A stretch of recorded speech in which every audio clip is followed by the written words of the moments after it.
I'm here at the Clementi in the Lower East Side with Chilean artist Nadra Jacob.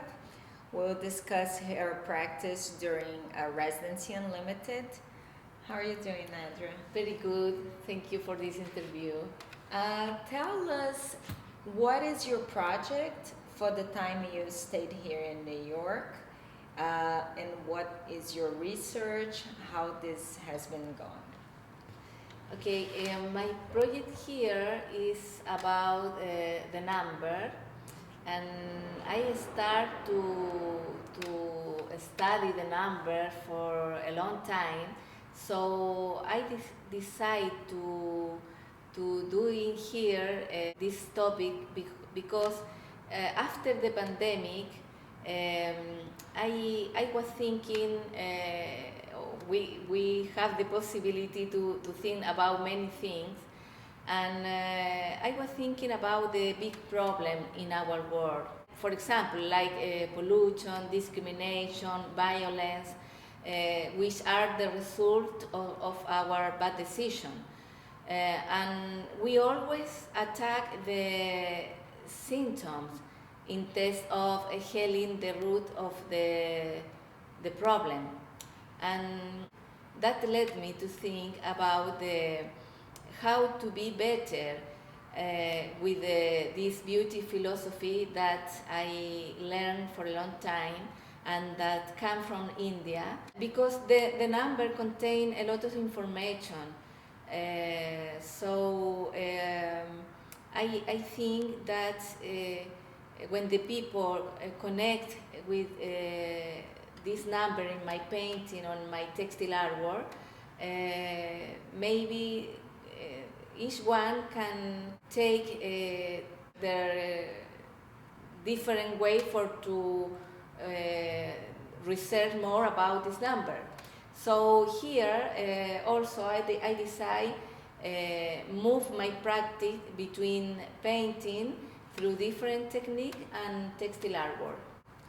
Okay, but how can the numbers help one to get closer to what is going on? Okay, the number contain many information, and they, if you research more deeply about them, they contain exact coordinates about our life mission, about our karma, our fear, what to need to work for in this life. The date, for example, contain a lot of information about us.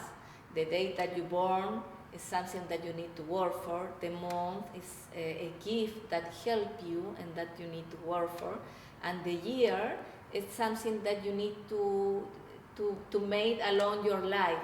So when you reduce all of this number, you obtain two base number, and this is who are you. But you need to explore more. I show all of this number in different way, but I think the viewer need to explore more if you need to know more. So in Chile, you're doing small formats with lots of colors, and you started your residency here with the same type of paintings. What happened then? Because I see you have the new paintings very monochromatic. Okay. Yes, in Chile I start to make a small painting with a number in an evident way. And when I arrive here, in the beginning it's different to connect with the process. So I start to make this little format with number. But in the process here, with all of that you can see during this program, I start to make some textile artwork, embroidery, and painting with different technique. And in studio, you're doing both embroidery and painting? Yes, in studio I made a painting, textile artwork with sewing machine, but also I made some work with embroidery when I finished the day of work here in the studio. Oh, I see. Yes. And this was one single work? Yes, with dates. This number I start to make when I finished the work here and when I was relaxed viewing TV, and after finish all of my thing in the day. And that work I capture the date and making some kind of record about the days that I was working in this piece. So every interaction is based on the date that you're sewing? Yes, yes. Oh, that's very nice.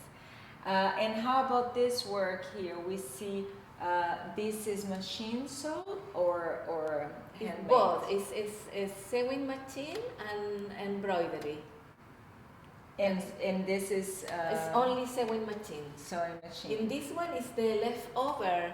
This idea started also in Chile because I was making a work with number, and I was doing a tutorial workshop, and the teacher asked me to remove my support. So I started to make textile artwork, and I was working with number, cutting, but in some moment I put over the fabric the leftover, and I saw it could be very interesting to make something with the leftover. And here I start to cut the fabric in different ways, and I put over the other fabric and some to do some kind of composition with the leftover.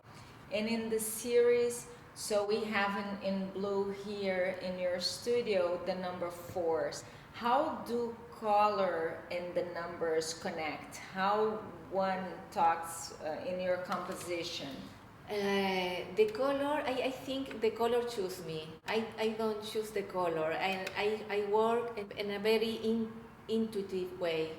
I don't think much about what I need to put, but when I use the number, I think I need to rethink and sometimes add another number because the shape influence in my composition. I see. When you, during this process here, did you have opportunity for new trainings? You're telling me that you expanded your experience with certain techniques. Yes, Can you tell us about it? Yes, it has been amazing because I had been the opportunity to improve some technique like cyanotype, embroidery. I take course in a Textile Art Center of New York, and encaustic. And the program helped me so much, especially Marian, that gave me many advice about the place that I can took this course. So this Residency Unlimited Yes. helped you. Yes, in many. finding. And these were techniques you're using in your work in Chile already, or these are new technique for you? I used this technique many years ago. For example, the cyanotype I used many time ago, but the encaustic I start to use 2 years ago, more or less. But it don't exist the material tool that I can found here. It's different. It's amazing. So do you think coming back to Chile this will make a difference? Yes, I have many idea because for example the encaustic is only one color, it's neutral color, but when it's the wax alone. Yes, wax alone. But when I saw here the color, I did. How did textiles took a place in your work? Because you're saying you just started in Chile, but you just told me how this appeared in your life before. Yes. I come from the textile artwork. I think I am a lucky guy because I come from the textile family. My father had a textile enterprise, so when I was a child, I had the opportunity to coexist with all of in this world, with the taste of aesthetic, design, and color. And I had the opportunity to saw many catalog and magazine about that. So it was important for my life because I think that helped me to educate myself, and also it is important in that decision that I take in my process now. I see. And what's next for you? I believe there is no boundaries.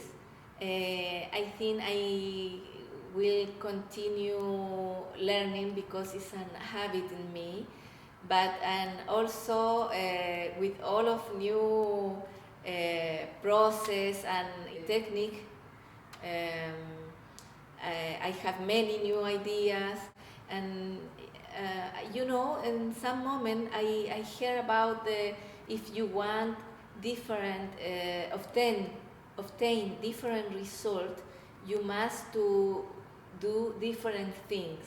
So I never forget that. So I think I am always changing and moving and doing different things.